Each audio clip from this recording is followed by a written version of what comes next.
This is Recipe for Sleep, a podcast where we dust off very old cookbooks and let them lull us into dreamland. I'm Erin Brindley, a chef and storyteller.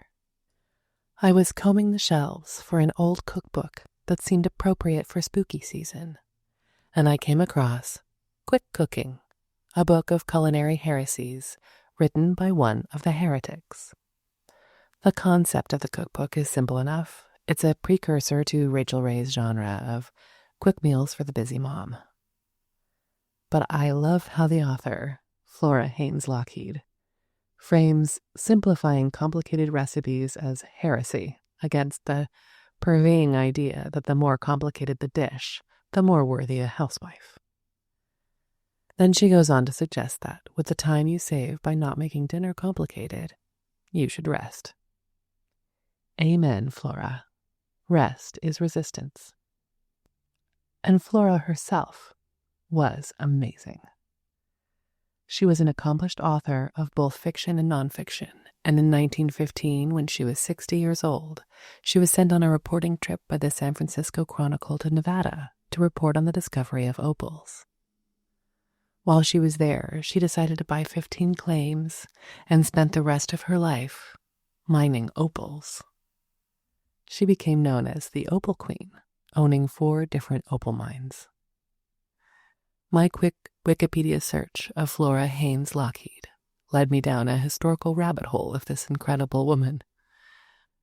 No wonder she did not have time to make complicated meals.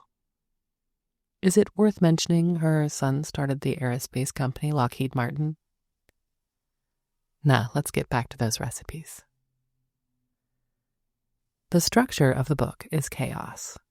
Everything's simply in alphabetical order, so recipes for coffee are right next to codfish. It's got a nice intro before we settle into the recipes, which, like the best ones, read like little poems. I'll read them to you, softly and sweetly, until you fall asleep. Now, it's time to put away anything you were doing and snuggle deep into your sweet covers. Softly close your eyes and imagine the kitchen of your mind. There are 2 cupboards there. Yesterday's cupboard, for all the things that have already happened that your mind wants to chew on, and tomorrow's cupboard, for all the things you're going to do or what's going to happen later. It's time to put everything away in those cupboards. Imagine closing each one.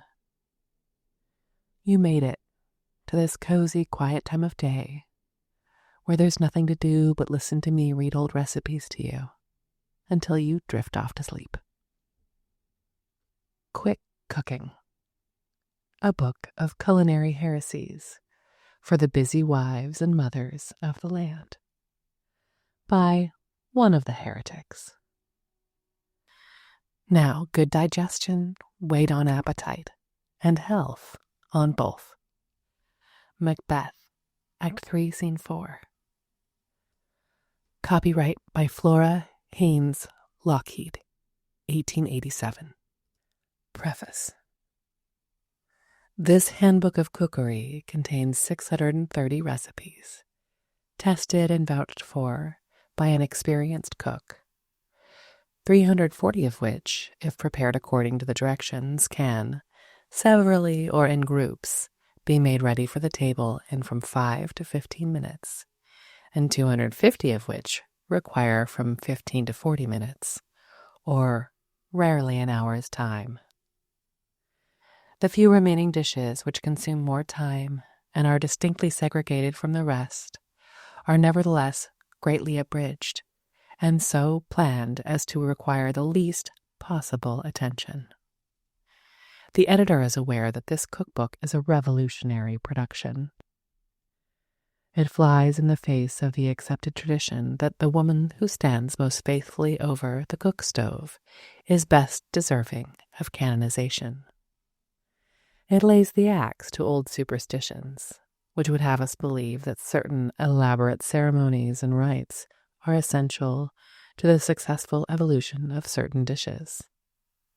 It throws down the gauntlet to the leaders of the modern cooking schools, who claim to elevate the character of the humblest homes and advance the interest of the economy by the elaboration of simple materials and cheap articles of food into numerous fancy dishes prepared with infinite labor. Quick cooking declares there is no waste in the kitchen so much to be deplored as wasted time. Unlike any other cookbook, its leading principle is to economize labor and time, at the same time securing to its disciples a wide choice of appetizing fare.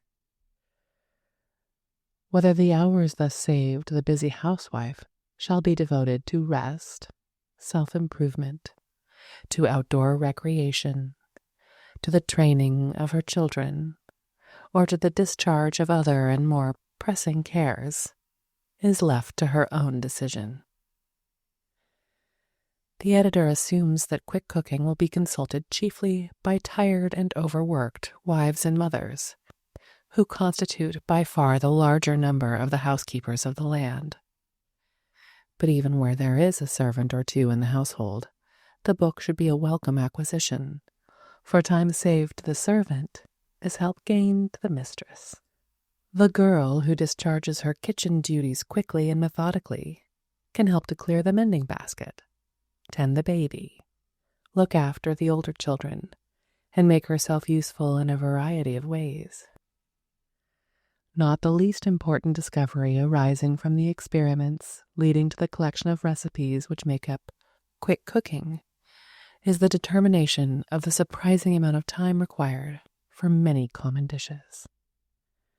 Few women have the faintest idea of the amount of time they give to the preparation of various articles of food.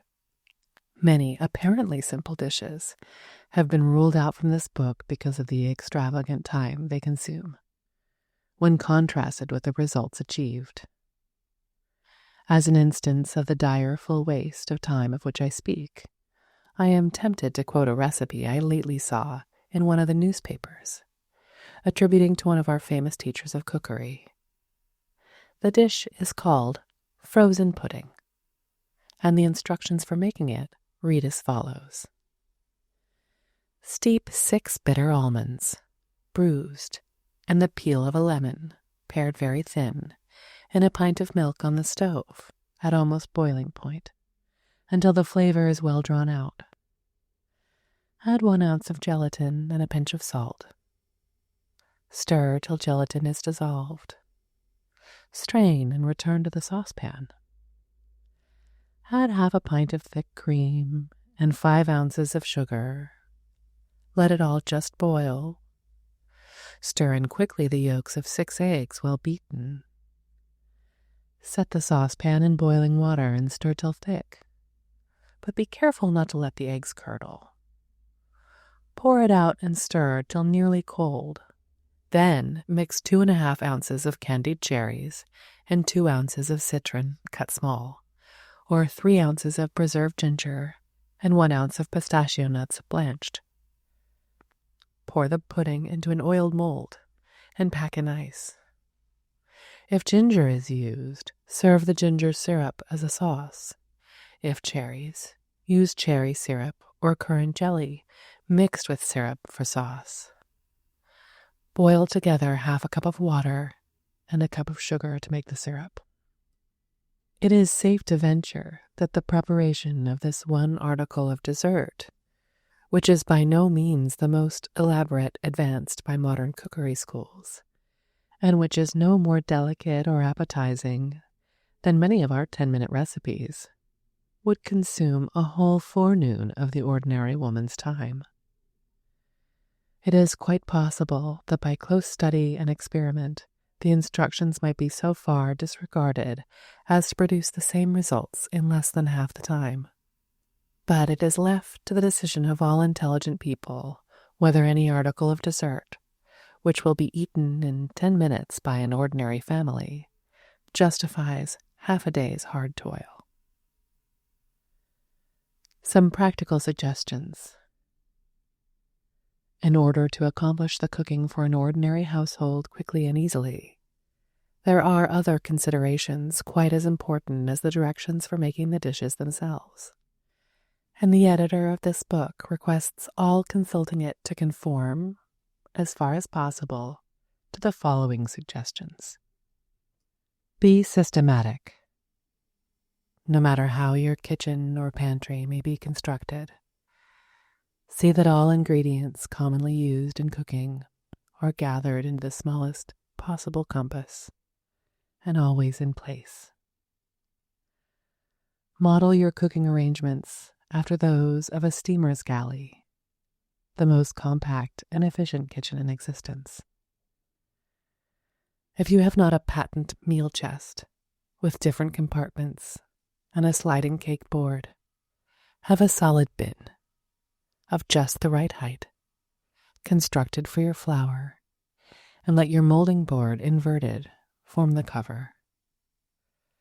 Back of this and beside it have shelves placed, and on these range your little sacks of meal, your baking powder, soda, sugar, salt, cornstarch, flavoring extracts, eggs, lard, spices, rolling pin, cake cutters, mixing dishes and mixing spoons, egg beater, scoops, graters, choppers, baking dishes, and pastry knife. The time saved by this simple arrangement, which any woman who can handle a hammer and nails can easily contrive for herself, is simply astonishing, and probably comprises from 1/2 to 3/4 of the time she spends in cooking, when perpetually running hither and thither to hunt up needed ingredients and then to replace them. Learn to be versatile in action. Do not stand perpetually over your range, but when a dish is once upon the stove or in the oven, prepare any others that may be desired after our quick recipes. In baking, roasting, or any of the longer processes, calculate the time dishes can safely be left without attention, and rest, amuse yourself, or attend to other waiting duties. Always use the best materials. Fresh eggs, pure milk, sweet butter and lard, the best brands of baking powder, the purest spices and extracts will ensure unvarying success. Inferior materials destroy the chemical conditions under which various ingredients unite and lead to frequent and mortifying failures. Provide yourself with handy utensils. A few dollars intelligently expended will provide the busy worker, hampered by old-fashioned methods, with utensils which will save many hours of time in a single week. The following should be regarded as indispensable: a patent sieve, which is combined scoop and measuring dish, and which costs but 50 cents. A press and vegetable strainer, which mashes potatoes, strains gravy, presses out jelly, prepares all sorts of vegetables for the table, and performs a variety of other useful services instantaneously, and which also costs but half $1. A little nutmeg grater, which works with a crank. A patent egg beater, a potato slicer, and patent chopper, and combined apple peeler, corer, and slicer. An old coffee cup, teacup, pint bowl, tablespoons, teaspoons, knife, fork, and mixing spoons should always be kept ready at hand. In fact, the smaller compass within, which the cook keeps all her cooking utensils and standard ingredients, her flour, meal, flavoring extract, spices, shortening, etc., the easier and more expeditiously will she turn off her work. It would require slight effort to induce dealers and manufacturers to take upon themselves, for an almost inappreciable charge, many little tasks which now come upon our cooks. Whenever a steady demand arises for shelled peas, string beans, and lima beans ready for the pot, fish ready cleaned, fowls thoroughly cleaned and trussed for the oven, our dealers will hasten to supply it. Part 1. Quickest dishes. 5 to 15 minutes. 1. Ambrosia. Peel and slice nice fresh oranges. Arrange in alternate layers with grated or desiccated coconut, sprinkling with sugar each layer of oranges. 2. Creamed apples. 1 quart applesauce, 1 cupful cream, 1 cupful sugar, 2 whites of eggs beaten stiff.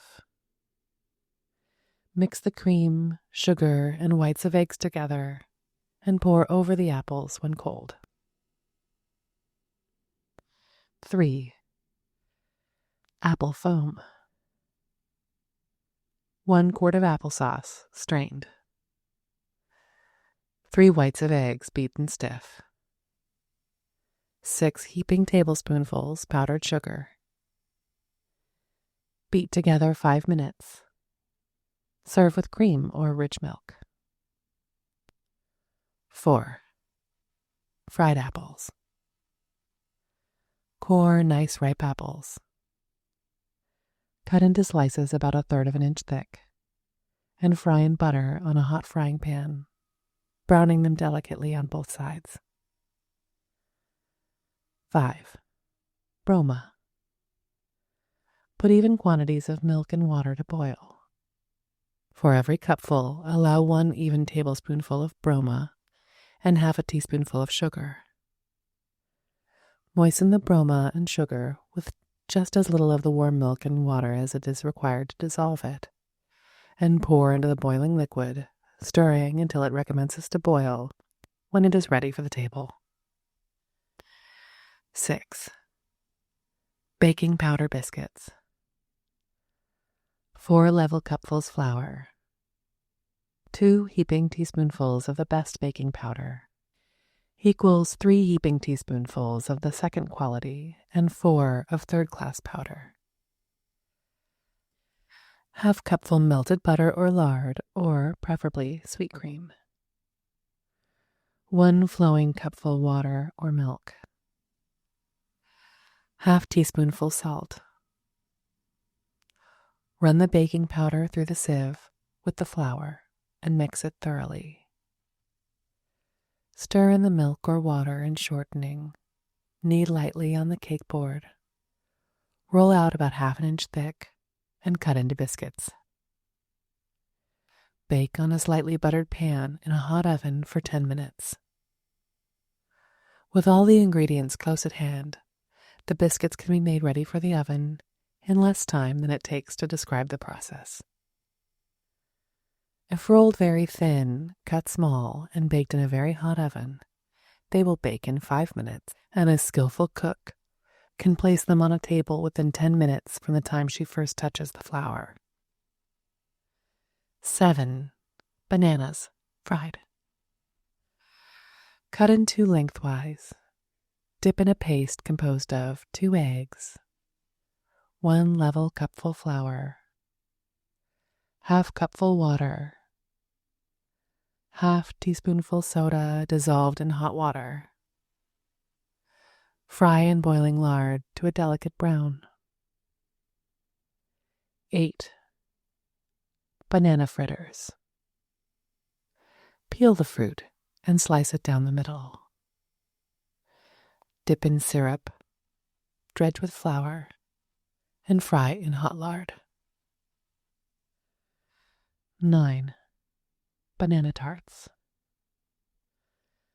Fill shells of puff paste, bake to a delicate brown, with sliced bananas lightly sugared and covered with whipped cream.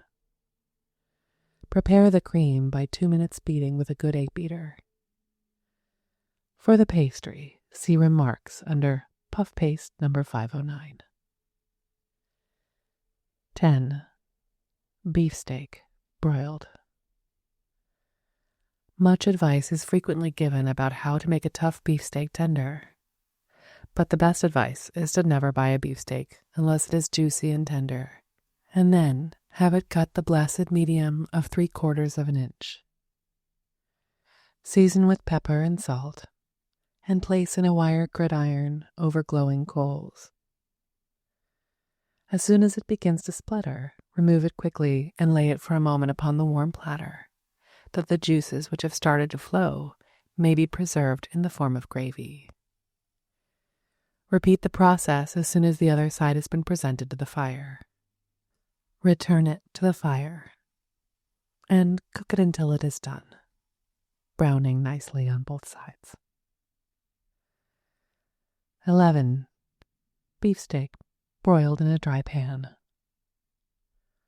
When it is inconvenient to present the steak directly to the fire, it may be placed in a very hot frying pan without any grease, turned quickly, and served in precisely the same manner as the steak broiled over the coals, and it will be found to be little, if at all, inferior to the latter in flavor.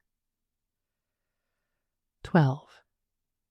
Beefsteak and mushrooms. Boil the mushrooms in milk for 8 minutes, then season. Add a tablespoonful of butter and thicken with a little browned flour. Lay the broiled beefsteak, which has been broiling meanwhile, on a platter and pour the mushrooms and sauce over it. 13. Beet and cabbage pickles.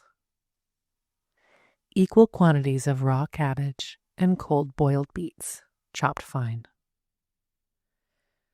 To each quart, add 1 heaping teaspoonful salt, half a teaspoonful black pepper, a little cayenne pepper, half a cup of grated horseradish, and 1 cup of sugar. Cover with vinegar. 14. Buttermilk porridge. 1 pint buttermilk heated to scalding point in double boiler. 2 tablespoonfuls flour, moistened with cold water. Boil 1 minute. 15. Buckwheat cakes with baking powder. 2 level cupfuls of buckwheat flour, 2 cupfuls water, 1 cupful milk, 2 tablespoonfuls syrup, 2 tablespoonfuls melted butter or lard, 1 level teaspoonful salt. Beat up smooth and fry on a buttered griddle. 16. Buttermilk biscuits. 4 level cupfuls sifted flour, 1 teaspoonful baking powder, 1 teaspoonful soda dissolved in 2 cupfuls of buttermilk, 1 level teaspoonful salt. Mix quickly together, knead into a compact mass, cut with biscuit cutter, and bake 10 minutes in a hot oven. 17. Baked cabbage. Cold boiled cabbage chopped fine. Stir in a little cream and bake for 8 minutes in a hot oven. 18. Caramel coloring. 2 cupfuls boiling water, 2 cupfuls sugar. Put all of the sugar into half of the water and boil it down until it turns black. Then add the remainder of the water and stir until the thickened, candy-like substance is completely dissolved. This caramel coloring is often required in cooking, and it is indispensable for rich black fruitcake. Properly bottled up, it can be kept for any length of time. 19. Celery salad. 2 cupfuls fine-cut white celery, 2 cupfuls chopped cabbage. Season with pepper, salt, and a little sugar, and cover with a mayonnaise, number 164, or hollandaise sauce, number 279. 20. Cheese biscuits. 1 level cupful flour, half cupful softened butter, 2 cupfuls grated cheese. Knead together with the hands. Roll out thin. Cut into small biscuits and bake 6 minutes in a quick oven. 21. Cheese sandwiches. 2 cupfuls of grated cheese, 2 mashed yolks of hard-boiled eggs, a small lump of melted butter, 1 tablespoonful mayonnaise, see recipe number 164. Spread between thin slices of buttered bread. 22. Cheese soufflés. 1 cupful grated cheese, 6 eggs, white and yolks beaten separately, 2 tablespoonfuls melted butter. Mix the ingredients together, adding the whites last. Bake in small paper cases, 10 minutes in a moderate oven. 23. Cheese fondue. 1 cupful dry breadcrumbs, moistened with fresh milk. 2 cupfuls grated cheese. 3 eggs beaten. A small lump of butter. Pepper and salt. Mix carelessly together. Place in a buttered dish and bake 10 minutes in a hot oven. 24. Chicken croquettes. 1 pound of cold boiled chicken chopped fine. 1/2 pound of cold boiled rice, or 2 cups of breadcrumbs. A cupful of grated cheese. 1 small onion, and a little parsley chopped fine. Spice with cinnamon and cloves, and season with salt, pepper, and a little thyme. Mix with the beaten yolks of 5 eggs, then form into small balls. Dip into beaten egg, roll in cracker crumbs, and fry in hot lard. 25. Chicken croquettes with potato. To each pound of boiled chicken, chopped fine, take a cupful of mashed potatoes, 1 egg, a little celery chopped fine, and season with mustard, sweet marjoram, and salt and pepper. Moisten with the liquor in which the fowl has been boiled, adding a little milk. Make into balls, dip into beaten eggs, roll in cracker crumbs, and fry a nut brown in boiling lard. 26. Chicken croquettes with mushrooms. 1/2 pound of cold boiled chicken chopped fine, with a tablespoonful of butter and a teaspoonful of flour. Add 1/2 cupful of meat or chicken broth. Season with salt, pepper, and a bit of nutmeg, and stir over a hot fire for 5 minutes, adding 4 chopped mushrooms at the last moment, and while still hot, stirring in 2 beaten yolks of eggs. Form into little balls, dip into a beaten egg, roll in breadcrumbs, and fry in hot lard. 27. Chicken patties. Chop fine cold-boiled or roast chicken, moistening well with boiled milk, thickened with a little cornstarch, and seasoned with butter, salt, and pepper. Distribute in heaping tablespoonfuls in small gem pans lined with puff paste, which have been previously baked 8 minutes in a quick oven. Set in the oven again and brown for 2 or 3 minutes.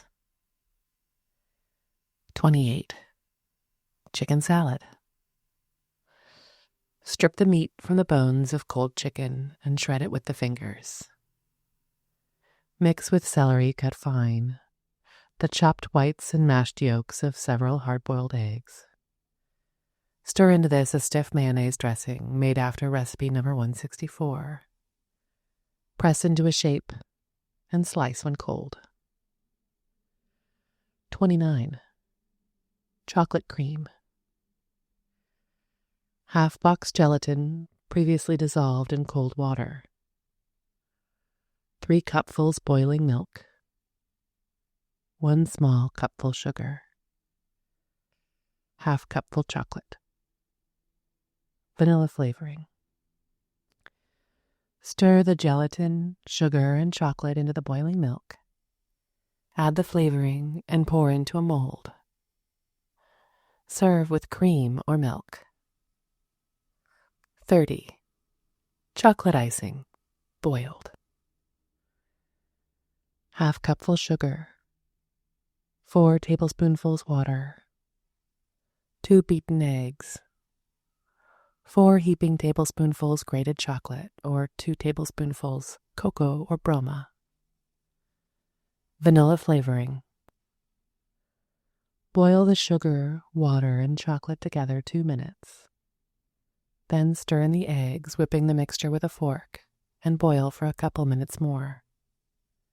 This icing is very smooth and cuts nicely. When there is no fire, the following icing will be convenient to make. Same, uncooked. 3 whites of eggs, beaten stiff.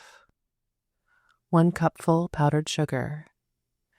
Half cupful cocoa or broma. Vanilla flavoring. 31. Chocolate pudding. 3 full tablespoonfuls of cornstarch. 1 quart of milk. 3 tablespoonfuls of chocolate. 3 tablespoonfuls of sugar. Scald the milk in a double strainer. Dissolve the chocolate in 1 tablespoonful boiling water. Add the cornstarch to this. Stir some of the boiling milk into the mixture, a spoonful at a time, until the cornstarch is dissolved. Then stir the whole into boiling milk until it thickens. Serve with a little sweet cream or sweetened milk. 32. Chocolate cornstarch pudding. 1 quart boiling milk. 4 heaping tablespoonfuls cornstarch dissolved in warm milk. Half cup chocolate dissolved in boiling water. 2 beaten eggs. 1 scant cup sugar. Pinch salt. Put all the other ingredients into the boiling milk, stirring as it thickens. Serve cold with cream or milk. 33. Breaded chops.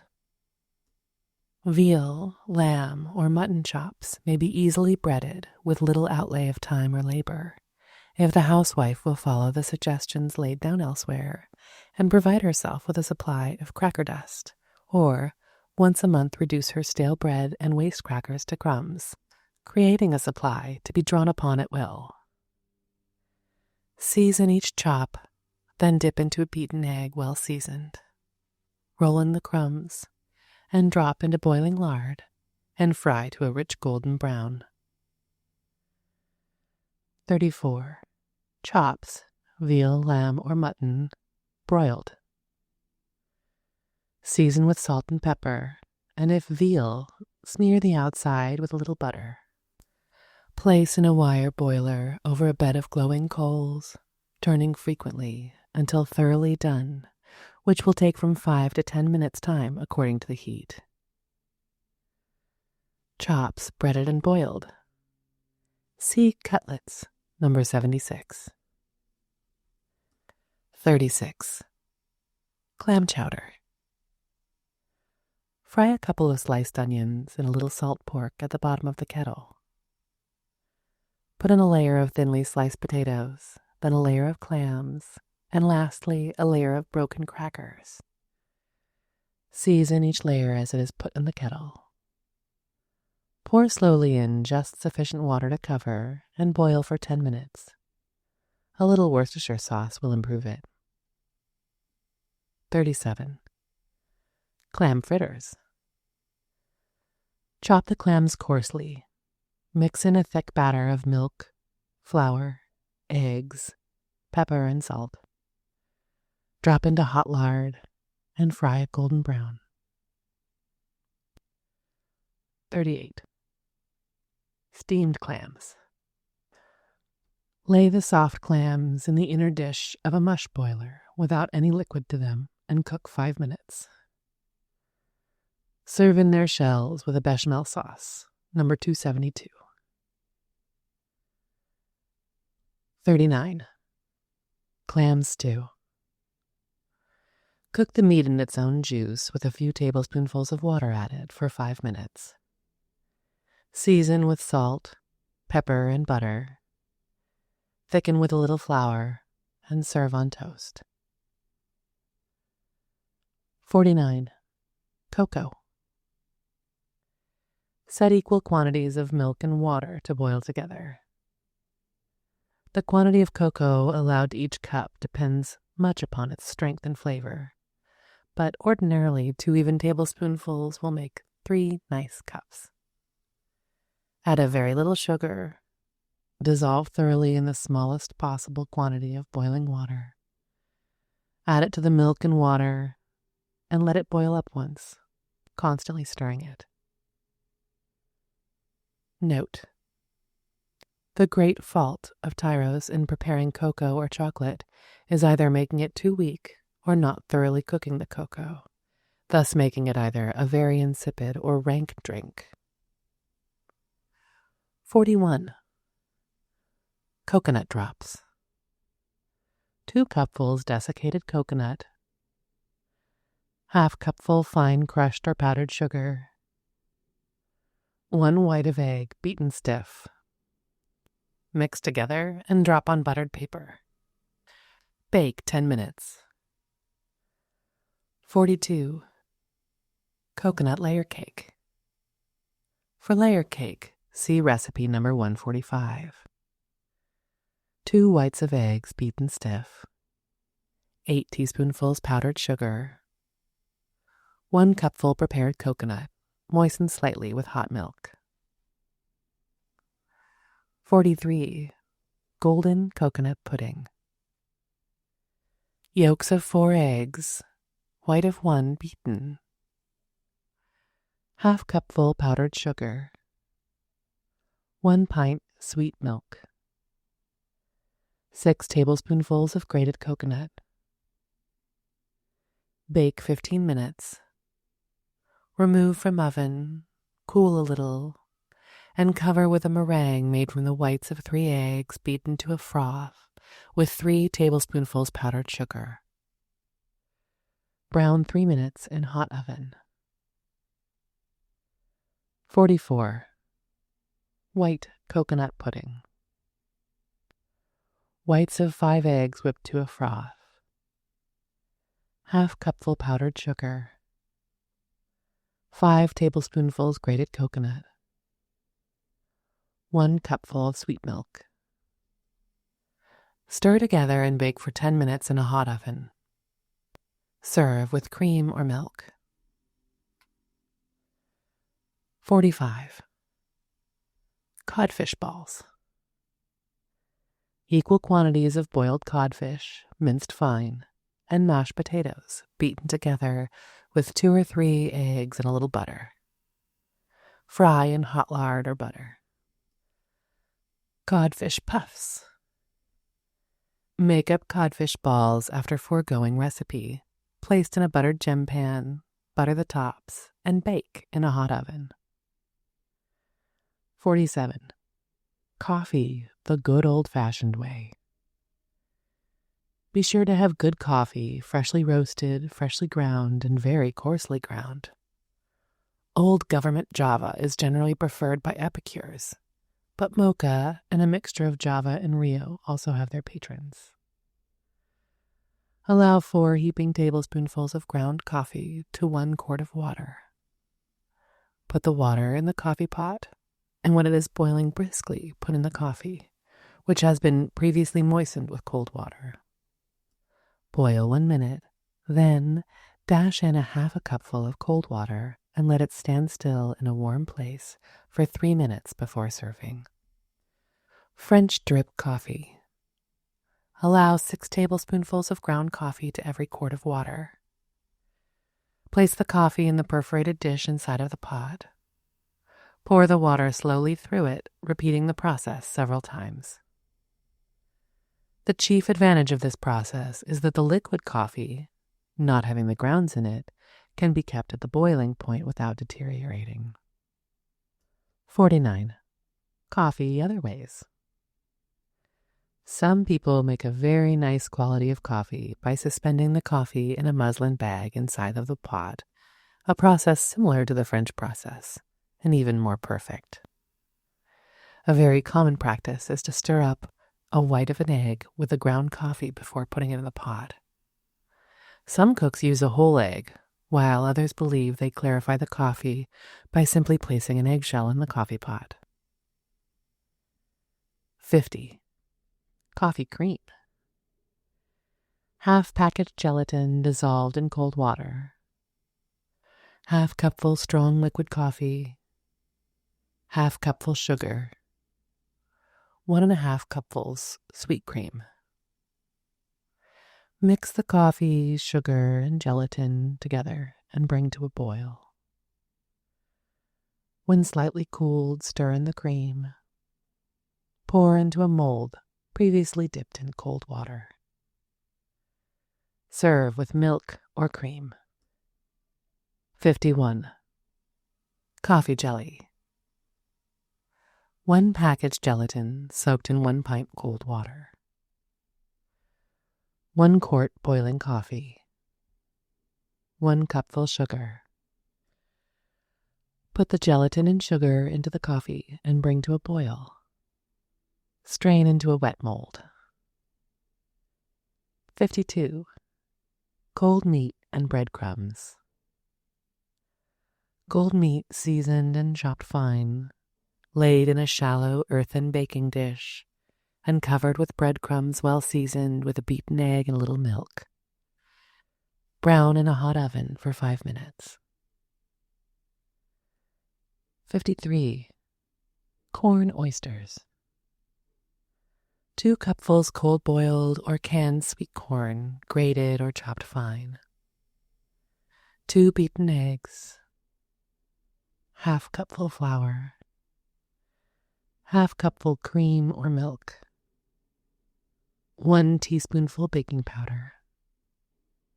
Pepper and salt. Drop in spoonfuls on a buttered frying pan. Serve hot. 54. Corn batter cakes. 2 cupfuls cornmeal. 1 cupful flour. 1 teaspoonful baking powder. 2 cupfuls milk. 2 eggs beaten. 2 tablespoonfuls melted butter or lard. Half teaspoonful salt. 1 tablespoonful syrup or molasses. Beat all together until smooth. Drop in spoonfuls on a hot, buttered griddle. 55. Cornmeal bannocks. 2 cupfuls cornmeal, thoroughly wet with sufficient boiling milk to bring it to the consistency of stiff mush. 2 eggs beaten. 1 level teaspoonful salt. 1 tablespoonful cream. Make into flat cakes and fry in butter or into balls and brown in hot lard. 56. Cornmeal drop cakes. 2 cupfuls cornmeal moistened with scalding water and quickly cooled below scalding point. 1 cupful flour. 2 teaspoonfuls baking powder. 2 eggs. Half cupful milk. 1 teaspoonful salt. Drop into hot lard and fry a delicate brown. 57. Cornmeal mush, fried. Cut cold mush into thin slices and fry crisp in lard or butter. The mush will look nicer and be disposed to stick to the frying pan if it is rolled in flour before frying. 58. Cornmeal mush, breaded. Cut cornmeal mush into thin slices. Dip into beaten egg. Strew with bread or cracker crumbs. Drop into boiling lard and fry to a delicate brown. Cornmeal mush in batter. Cut cold cornmeal mush into slices using a wet, thin-bladed knife. Dip into beaten egg. Roll in flour.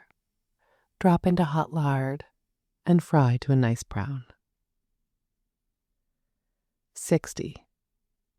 Cornstarch custard. 1 quart boiling milk. 2 tablespoonfuls cornstarch dissolved in a little warm milk. 2 eggs well beaten. 6 tablespoonfuls sugar, vanilla, or rose flavoring. Stir the other ingredients into the boiling milk until it thickens. 61. Cornstarch and coconut pudding. Cornstarch and coconut pudding. 1 quart boiling milk. 2 tablespoonfuls cornstarch. 4 yolks of eggs beaten. Half cup grated coconut. A pinch of salt. Moisten the cornstarch with a few spoonfuls of the hot milk. Then mix with the yolks of eggs, the coconut, and salt, and stir into the boiling milk until it thickens. When slightly cool, cover the top with a meringue made of white of eggs beaten stiff with a half cupful of powdered sugar, and sprinkle the top with coconut. 62. Everyday cookies. 4 cupfuls flour. 2 heaping tablespoonfuls baking powder. 1 teacupful milk. 2 eggs beaten. 2 tablespoonfuls melted butter. 1 cupful sugar. Mix briskly. Roll out thin, cut in any shape desired, and bake 10 minutes in a hot oven. 63. Rich cookies. 1 cupful melted butter. 1 cupful sugar. 4 heaping cupfuls flour. 1 heaping teaspoonful baking powder. 2 eggs beaten. Flavoring. Mix all the ingredients together, reserving a little flour to roll out. Roll thin, sprinkle with sugar and ground cinnamon. Cut out and bake about 8 minutes on a buttered baking pan in a hot oven. 64. Crabs. Drop into boiling water for 15 minutes. Drain and serve with pepper and salt, ketchup, or chow chow. 65. Crab salad. Take equal quantities of the meat of boiled crabs and minced cabbage. Shred the clam meat and mix with the cabbage. Then pour over it a mayonnaise, number 164. And serve it in the crab shells lying on a sea of kale, if it can be procured. If not, on lettuce leaves.